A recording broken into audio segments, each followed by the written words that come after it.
My son-in-law looked me straight in the eyes and said, "Sign it. It's just a formality. The 7 million needs to be under our control now." It was 3 days after my daughter's wedding. No shouting. No argument. Just legal papers spread neatly across my dining table, the same table where I had served coffee and cake to guests only days earlier. At the bottom of the page was a blank line waiting for my name. Amount, $7 million. Date, October 14th. His pen rested beside the document, already uncapped, as if my decision had been made long before I sat down. I remember the quiet more than anything. The low hum of the refrigerator. The faint smell of lilies from the wedding bouquet still wilting on the counter. My hands folded in my lap, steady, even though my chest felt tight. In that moment, only one question burned in my mind. How could they do this to me? If you want to hear my story until the very end, please subscribe to the channel, write which city you're listening from, and keep listening. My name is Susan. I was 64 that autumn, old enough to know when a smile carried a blade, young enough to still want to believe it didn't. I had lived a quiet, honest life. Not perfect, no one's is, but steady. The kind of life built from routines, the morning kettle, the same blue mug with a chipped rim, the newspaper folded into neat squares, the small satisfaction of paying bills on time. I had been a school administrator for most of my working years, the woman who kept calendars straight, budgets balanced, and tempers cooled with a calm voice and a cup of tea. My husband, Michael, had been the gentle counterweight to my order. He liked jazz on Sunday mornings, fresh bread from the corner bakery, and long walks that ended with us sitting on a bench, watching other people hurry. When he died, it happened suddenly, like a light going out in a room you still needed to use. One evening we ate dinner.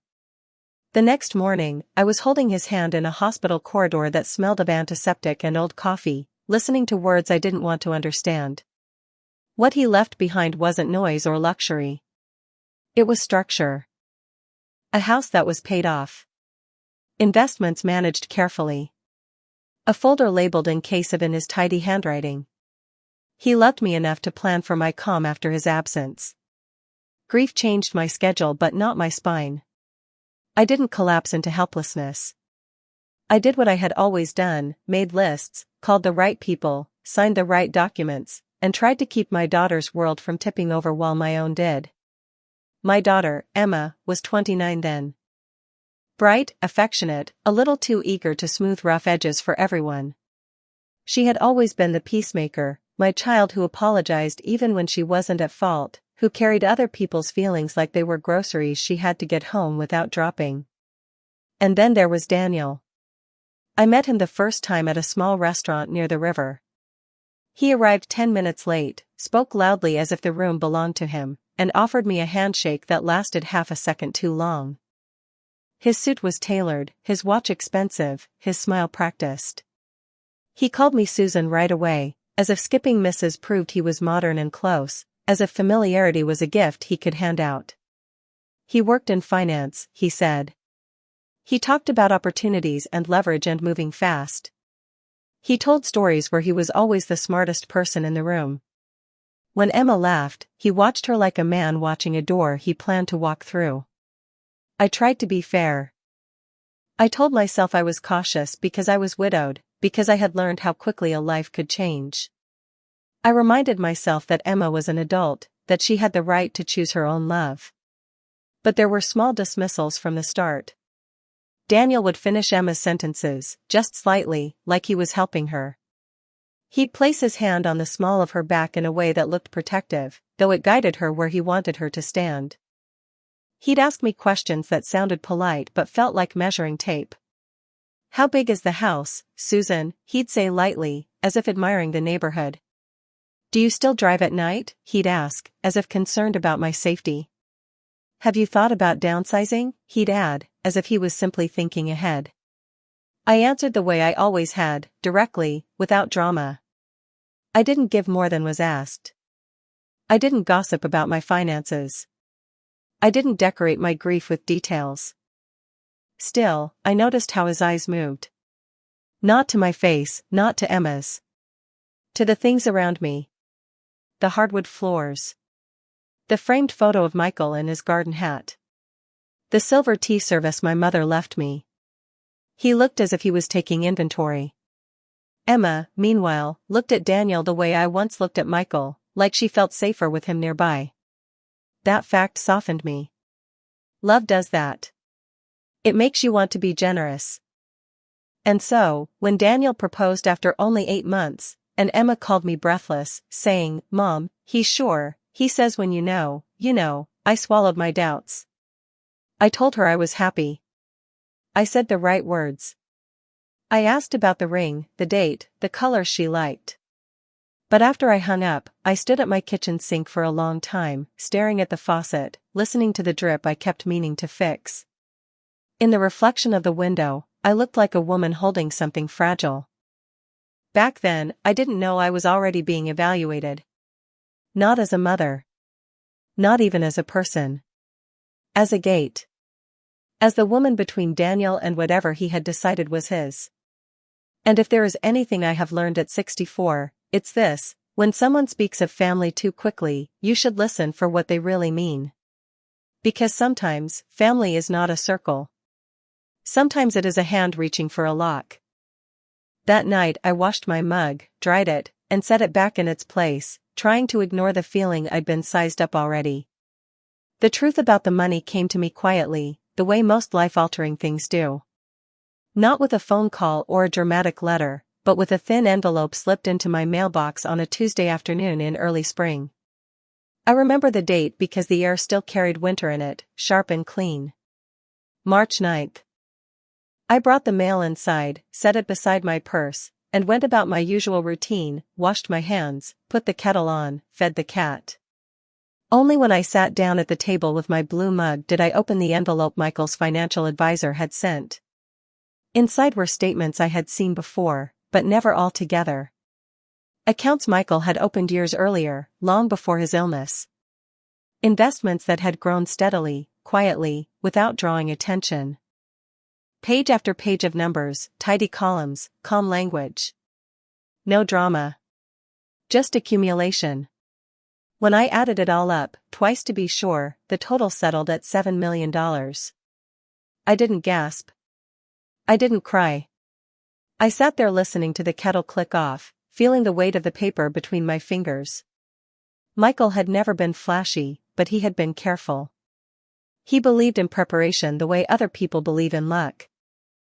I understood then why he'd insisted on those long meetings, why he'd said, "You don't need to worry about this," with a look that meant he was worrying for both of us. I chose not to tell anyone. Not Emma. Not my sister. Not my closest friend.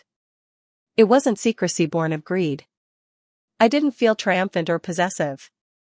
I felt protective, like someone who has found a hidden room in her own house and isn't ready to open the door. Something inside me hesitated. A quiet pause, the kind you feel before stepping onto ice. At the same time, Emma was falling in love quickly. Daniel proposed in July. The wedding was planned by September. Venues were booked, deposits paid, guest lists trimmed. Everything moved fast, as if slowing down might give doubt time to speak. The wedding itself was beautiful. White flowers, soft music, sunlight catching in Emma's hair. I watched her walk down the aisle with a smile that held both pride and worry. Daniel stood straight, confident, already certain of his place. Afterward, during the reception, I noticed him talking to people I didn't know, asking what they did, where they lived, how long they'd been married. When he danced with Emma, his hand rested firmly at her waist, like an anchor. No one asked me about my life that night. They congratulated me, hugged me, said I must be so happy. I said yes, because happiness isn't always a lie, it's sometimes just incomplete. 3 days later, they came over for dinner. I cooked roast chicken, the same recipe Michael loved. The house smelled of rosemary and lemon. Emma brought a bottle of wine. Daniel carried a slim briefcase, which he set down by his chair as if it belonged there. We ate. We talked about the honeymoon, a short trip they planned to take later. Emma laughed easily. Daniel checked his phone twice. After dessert, he stood and said, "Susan, there's something we should discuss." He opened the briefcase and laid the papers out carefully, aligning the corners with my table's edge. That was when I knew. Not what he wanted, not yet, but that my instinct in March had been right. That pause. That hesitation. Some part of my life had shifted the moment I chose silence, and now it was rolling toward me, steady and deliberate. I folded my napkin, placed it beside my plate, and looked at the documents without touching them. The kettle on the stove began to whistle, sharp and insistent, and no one moved to turn it off. After that dinner, something shifted in the air between us. Not enough for Emma to notice, she was newly married, glowing, already speaking in we and us. But I noticed. I have always noticed. It's a habit you pick up when you spend your life listening more than you speak. Daniel began calling more often. Not directly asking for anything. Never that. His questions arrived wrapped in concern, delivered with a tone that suggested he was doing me a kindness by thinking ahead. "Isn't it hard being alone in such a big house?" he asked one afternoon, his voice warm through the phone. "I manage," I said. "I always have." Another time, "Have you thought about what happens if something unexpected comes up? Health issues, I mean. These things can get complicated." I thanked him for his concern and changed the subject. When they visited, he looked around more openly now. The hallway closet. The filing cabinet. The bookshelf where Michael kept binders labeled with dates. He never touched anything, but his gaze lingered, attentive in a way that felt less like interest and more like calculation. Emma started echoing him without realizing it. "Mom, Daniel thinks it might be smart for you to simplify things." "Mom, wouldn't it be easier if someone helped you manage everything?" "Mom, we just want to make sure you're protected." Protected. That word appeared often, like a soft blanket meant to cover sharper intentions. I began to hear it everywhere. In the pauses before they spoke. In the way Daniel would nod at Emma just before she raised a topic, like a cue she didn't know she'd been given. In the way he smiled when I said I preferred to handle things myself, a smile that didn't quite reach his eyes. One afternoon, while Emma was in the kitchen with me, he stayed in the living room, scrolling through his phone. I could feel him listening. "I'm fine, sweetheart," I said quietly, rinsing a mug. "You don't need to worry so much." She hesitated. "He just worries about you." I dried my hands slowly. "Does he?" That night, after they left, I took out Michael's folder, the one labeled in his careful handwriting. I hadn't opened it in months. The paper felt heavier than I remembered. Familiar. Grounding. I reviewed everything again. Accounts. Beneficiaries. Dates. Safeguards Michael had built in with the patience of a man who understood that love doesn't replace structure, it relies on it. As I read, a pattern formed in my mind, subtle but clear. Daniel's questions weren't random. They were sequential. First my loneliness. Then my capacity. Then my future. Each one a step closer to the same destination. Control. I slept poorly that night. Not from fear, but from clarity arriving too fast to ignore. The next time Daniel mentioned planning, I watched his hands. How still they were. How confident. As if the outcome had already been agreed upon somewhere I hadn't been invited. That was when I understood something important. He wasn't asking if I needed help. He was deciding when I would stop being in the way. And I began, quietly, to prepare. The day it happened was clear and unremarkable, which is how betrayals often arrive. No warning storms. No raised voices. Just a quiet decision carried into my home and set down as if it belonged there. Daniel called that morning and said they wanted to stop by. Just to go over a few things, he said, using the same tone a mechanic uses when he already knows the cost. His confidence unsettled me more than anger would have. They arrived just after noon. Emma hugged me, her perfume still sweet and new, like a bride not yet settled into her own skin. Daniel followed her in, nodding once, already looking past me toward the dining room. He placed his briefcase on the table before even taking off his coat. I poured coffee. My hands were steady. I remember noticing that. The cups made the same soft clink they always had. Outside, a neighbor's lawn sprinkler ticked back and forth. Ordinary sounds, doing their best to pretend nothing had changed. Daniel didn't sit at first. He opened the briefcase and removed the documents with care, aligning them precisely with the edge of my table. I had eaten breakfast there for years. I had paid bills there. I had signed birthday cards and sympathy notes there. Now it held something colder. That way we're all on the same page, he said. The words were dense, formal, filled with language designed to sound reasonable. Power of attorney. Asset oversight. Temporary control for long-term stability. Every sentence leaned toward inevitability. It's for Emma's future, Daniel said, finally meeting my eyes. And yours. You're not getting any younger. Emma shifted beside him, folding her hands together. Mom, it just makes things easier for everyone. I read the date first. October 14th. Then the amount. $7 million. No estimates. No ranges. Exact, confident figures. Someone had done their homework. The pen lay between us, uncapped, angled toward me like an invitation already accepted. I noticed small things then. Daniel's shoulders were relaxed. He had already moved past this moment in his mind. Emma's knee bounced slightly under the table. She wouldn't look directly at me.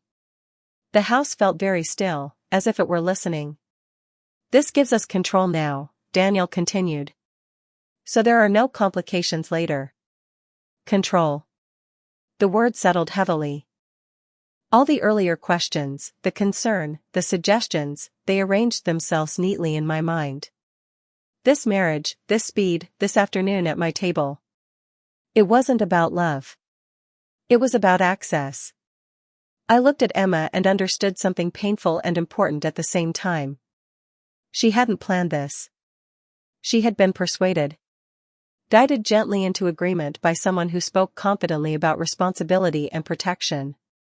I placed my hands flat on the table. I could feel the grain of the wood beneath my palms. Familiar. Solid. I'm not signing this, I said.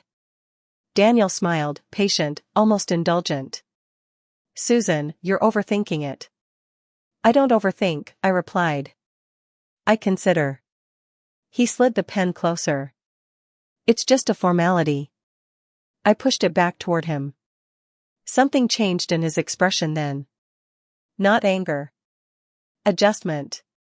Like a calculation being revised. Emma spoke softly. Mom, please. He's just trying to help.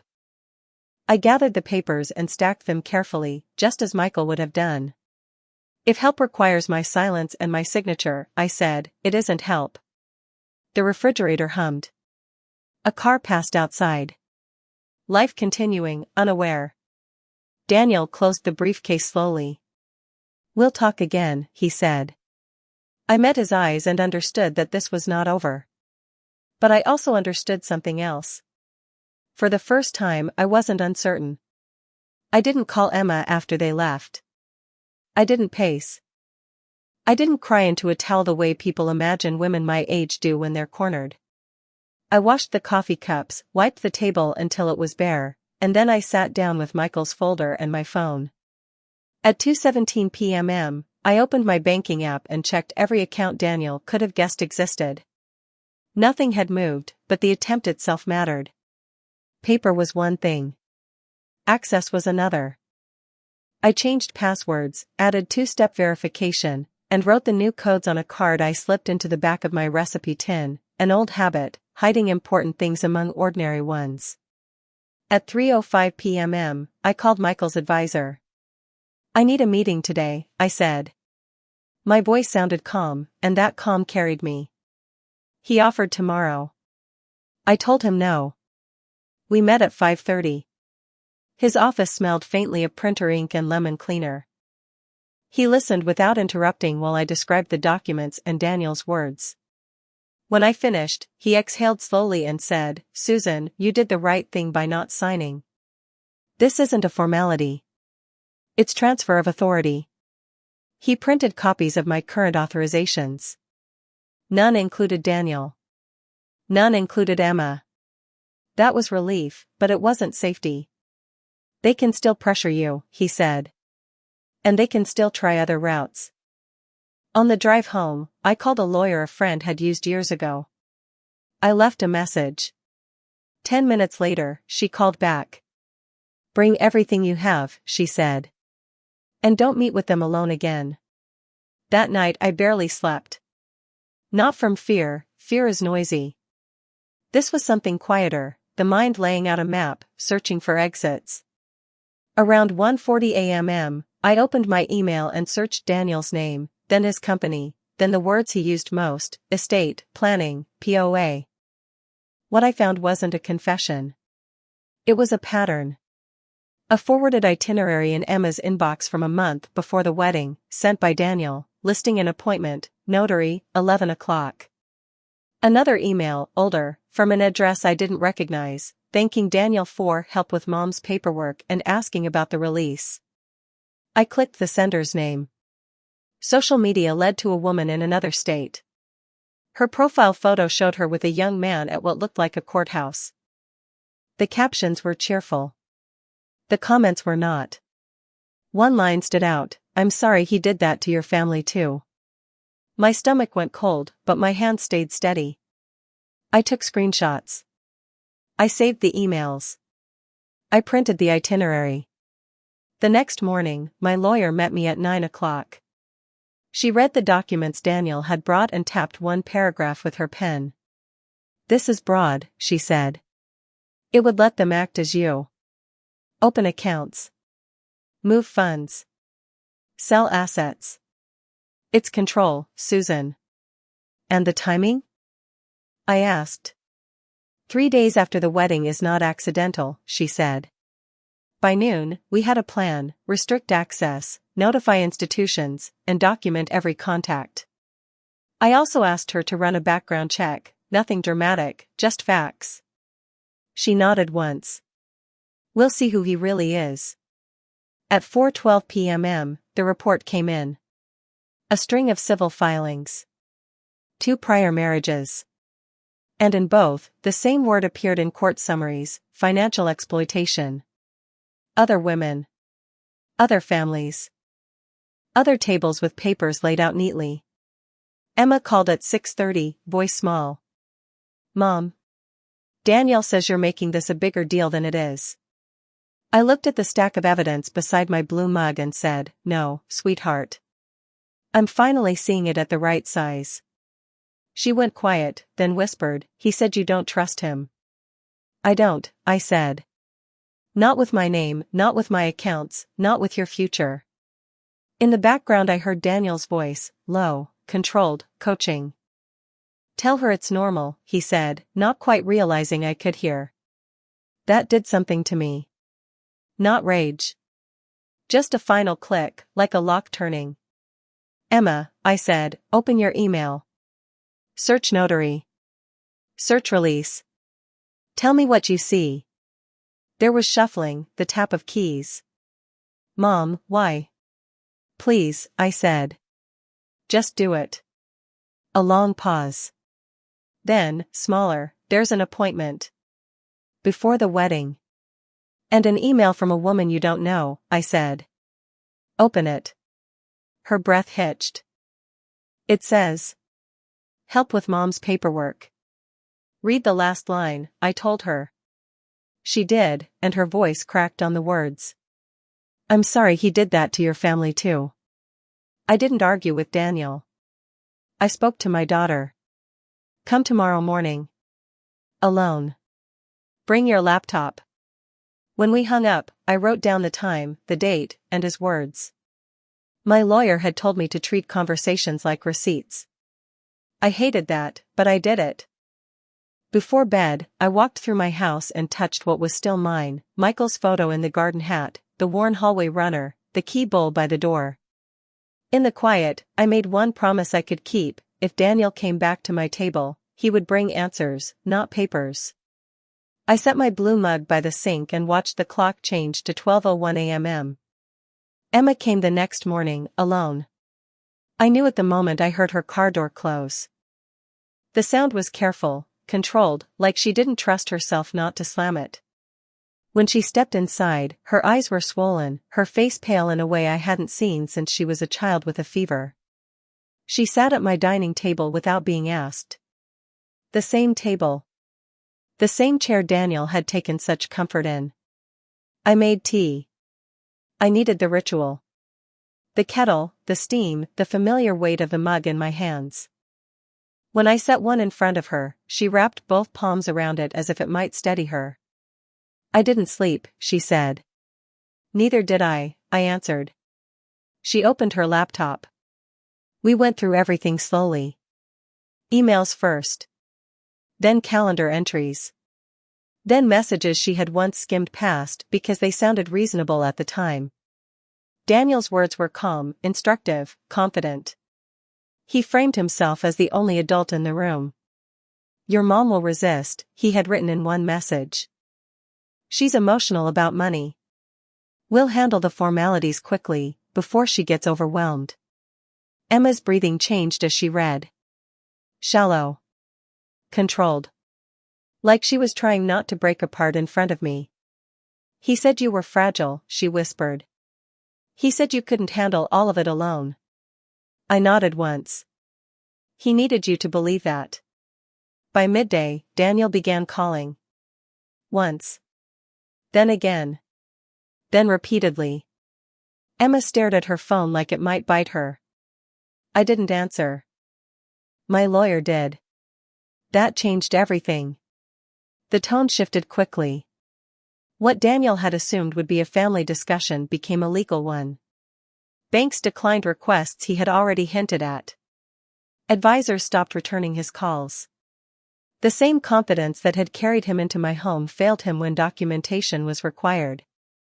Within 48 hours, his past began to resurface. Civil filings. Old disputes. 2 previous marriages that ended abruptly. In both cases, money appeared at the center, like a recurring character no one wanted to name directly. The words were careful, but unmistakable: pressure, manipulation, exploitation. Emma read the summaries in silence. "I didn't know," she said finally. "I know," I told her. And I meant it. Daniel came to my house that evening. He didn't call first. He stood on the porch with his hands open, his face arranged into something apologetic. Not remorseful. Strategic. "This got out of hand," he said. "We can still fix it." I didn't invite him in. "You mistook access for entitlement," I said evenly. "That's not a misunderstanding." He tried another approach. Softer. Familiar. "Susan, I never meant to hurt anyone." "You meant to control," I replied. "The rest is decoration." For the first time, his voice cracked, not with sorrow, but with frustration. The loss of position. Of leverage. Of the future he had already spent in his mind. Over the next weeks, consequences arrived without drama. Emma moved out. Quietly. She packed only what was hers and came back to the room she grew up in. At night I heard her crying through the wall, the sound small and contained, like rain against glass. Daniel's reputation suffered. Questions followed him. Contracts stalled. People began asking for explanations he couldn't charm his way out of. The annulment was filed. He left town shortly after. No goodbye. No final speech. Men like him never stay once the silence grows teeth. When it was over, there was no triumph. No celebration. Just a house settling back into its old sounds. The hum of the refrigerator. The clock ticking in the hallway. My blue mug warming my hands in the early morning light. What he wanted, he didn't get. What I kept was not just my money, but my name, my clarity, and my right to sit at my own table without being negotiated. After Daniel was gone, after the paperwork settled into its folders and the house learned how to be quiet again, I was left with something heavier than relief. Choice. Not the dramatic kind people imagine. No slammed doors. No declarations. Just the slow, deliberate decision about how I would live next, and who I would allow near me. Emma stayed for a while. We moved around each other gently, like two people learning a new language. Some mornings we spoke easily. Other days, silence sat between us, not angry, just tired. I didn't ask her to explain herself again. She didn't ask me to forgive. We both understood that forgiveness, if it came at all, would arrive on its own schedule. One evening she said, "I should have protected you." I shook my head. You protected yourself the moment you listened. That was enough for now. I met with my lawyer again and made changes I had postponed for years. Clear boundaries. Clear instructions. Not out of fear, but out of respect for the life Michael and I built. I didn't punish anyone. I simply removed ambiguity. No one would ever again confuse my kindness for permission. I transferred some funds into causes I believed in quietly. A scholarship. A local library renovation. Nothing with my name on it. I kept the rest where it belonged, working steadily, responsibly, without spectacle. People expect anger after something like this. They expect bitterness to take root and spread. What I felt instead was distance. A clean, necessary distance that allowed me to see my own life without distortion. I didn't call Daniel to tell him what he lost. Loss speaks for itself. I didn't warn others loudly. Patterns reveal themselves eventually. I chose myself in small, unremarkable ways. Morning walks without checking my phone. Cooking meals I liked, not meals meant to impress. Saying no without explanation. Locking my door at night and feeling peace instead of vigilance. Emma moved into her own apartment 6 months later. We speak often now. Carefully, honestly. There are things we may never revisit, and that's all right. Love doesn't require excavation of every wound. Sometimes it just needs air. On quiet afternoons, I sit at my dining table with my blue mug and look at the sunlight move across the floor. The same table. The same chair. No papers waiting. No pen angled toward my hand. I learned something important through all of this. Choosing yourself is not selfish. It is not cruel. It is not a rejection of love. It is a recognition of your own life as something worth protecting. And if you are listening to this right now, standing at your own table with pressure disguised as concern, remember this. You are allowed to pause. You are allowed to read carefully. You are allowed to say no. Sometimes dignity doesn't announce itself. Sometimes it simply stays seated, calm and unmovable, until the danger leaves the room. Today my home is quiet again, but it is a different kind of quiet than before. It is not the hush of avoidance or the careful silence of people walking on eggshells. It is the calm that comes when nothing is being taken from you. Mornings arrive gently now. I wake without my chest tightening. I make tea and stand by the window, watching light touch the same corners of the room it always has. The blue mug is still chipped. The table still holds its scratches.